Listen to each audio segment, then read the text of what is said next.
జోగులాంబ గద్వాల జిల్లా అలంపూర్లో జోరు వాన పడింది. అన్ని మండలాల్లో భారీ వర్షం కురిసింది. దీంతో వాగులు వంకలు పొంగిపొర్లుతున్నాయి. ప్రయాణికులకు వాహనదారులకు రాకపోకలకు ఇబ్బందులు తప్పడం లేదు. బ్రిడ్జి నిర్మాణాలు చేపట్టాలంటూ ప్రజానీకం కోరుతోంది. ఈ ప్రాంతంలో ఐజ మున్సిపాలిటీలో చెప్పినా పట్టించుకోవడం లేదంటూ స్థానికులు ఆవేదన వ్యక్తం చేస్తున్నారు.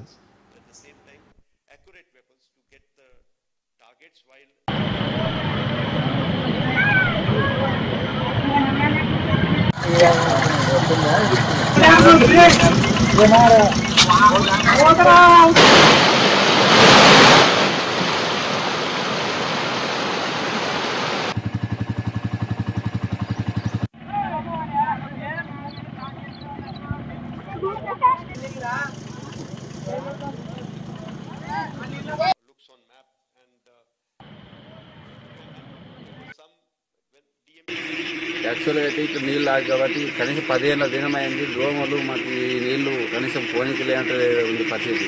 మా పరిస్థితి ఎవరికి చెప్పాలని తెలియదు. చెప్పి ఆఖరి మున్సిపల్ ఆఫీస్లో కంప్లైంట్ ఇస్తే కూడా ఒకసారి కూడా పట్టించుకుంటూ లేదు మాకు ఇప్పటి వరకు. దాదాపుగా అంటే ఒకసారి నీళ్ళు ఆగినామంటే ఒక 10-15 రోజుల వరకు నీళ్ళు అట్టే ఆగుతూనే ఉంటాయి. ఇంకా అయితే వానాకాలం వచ్చిందంటే మాకు ధర ఉంటుంది. ఇక మొత్తం మా పరిస్థితి ఎట్లా చేయాలి. ఇది నీళ్ళు ఇది తెలంగాణ బొమ్మ ఇక్కడి దగ్గరే ఉంది. ఈ నీళ్ళు ఇక్కడ కలిపితే అట్లే వెళ్ళిపోతాయి. అట్లాంటిది ఇంతవరకు పట్టించుకోలేరంటే ఏం చెప్పాలన్నా ఏం లేదు, అర్థమైతే లేదు నాకు.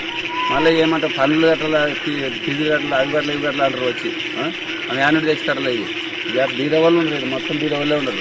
కనీసం ఒక్కరినన్నా పట్టించుకోరండి సార్. మీరు వినండి సార్ కొంచెం వాళ్ళది బాగా.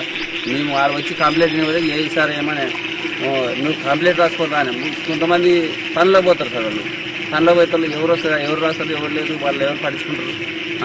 ఇప్పటి వరకు కూడా 10 ఏళ్ళ దినం అనేది వచ్చి ఒక్కరు ఈడ వచ్చి ఈ నీళ్ళు ఎట్లా పోతాయి ఎట్లా పోవాలో పంపించాలా అనేది కూడా ఆలోచన చేయరు సార్.